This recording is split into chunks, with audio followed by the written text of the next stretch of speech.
नमस्कार मंडळी, तुम्हा सर्वांना श्री स्वामी समर्थ। आपण अशा ठिकाणी आलोय जे म्हणजे बांदेकरवाडी रामनगर या ठिकाणी तुम्हाला सुंदर मठ पाहायला मिळतं। आपण आज या व्हिडिओच्या माध्यमातून दर्शन करणार आहोत। चला तर याची पूर्णपणे आपण माहिती जाणून घेऊया। स्वामी समर्थ। मी ओंकार सुनील वाघ। आज तुम्ही ब्रह्मांड नायक प्रतिष्ठान स्वामी समर्थ मठामध्ये तुम्ही इथे आलेला आहात। गेल्या महिन्यामध्ये 27 नोव्हेंबर 2026 रोजी ह्या मठाची स्थापना करण्यात आली। स्वामींना इथे विराजमान करण्यात आलेला आहे। ह्या मठाची सुरुवात एक आईच्या इच्छा पूर्तीसाठी करण्यात आलेली होती। ते आईची इच्छा पूर्ण करता करता ह्या विभागातील सर्व भाविक भक्तांना त्याच्या इच्छेमुळे दर्शनाची एक सोय झाली, एक स्थान उभं करण्यात आलं आहे। सुरुवात केल्यानंतर काही बऱ्याच अडचणी आल्या। त्यामध्ये मुख्यतः आम्हाला एक विभागामध्ये सोयीस्कर अशी एक जागा मिळत नव्हती, वास्तू मिळत नव्हती, जेणेकरून स्वामींचं दर्शन भाविकांपर्यंत व्यवस्थित करता येईल, सर्वांच्या दर्शनामध्ये निदर्शनास ती वास्तू येईल अशा प्रकारची जागा मिळत नव्हती। ती मिळाल्यानंतर ते डील होणं काही कारणास्तव कॅन्सल झाली। त्यानंतर पुन्हा मग स्वामींच्या आशीर्वादाने ती पुन्हा जागा आमच्यापर्यंत स्वतःहून एक चालत आली, असा एक किस्सा घडला। आणि त्यानंतर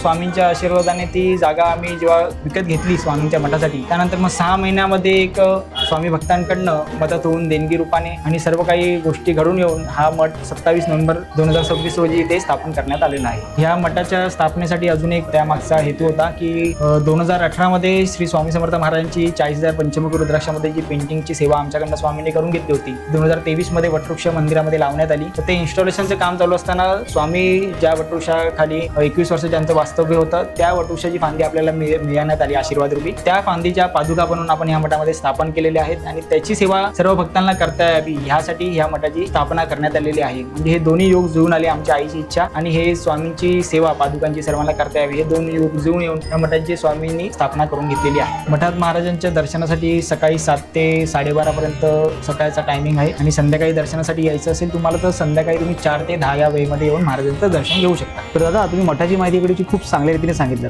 तर लोकांनी इकडे दर्शनाला यायचं कसं? दर्शना येण्यासाठी तुम्ही जोगेश्वरी पूर्व ठिकाणी बांदेकरवाडी रामनगर या विभागामध्ये शीतलादेवी मंदिरासमोर आपला मठची वास्तू आहे, तिथे येऊन तुम्ही दर्शन घेऊ शकता स्वामींचं।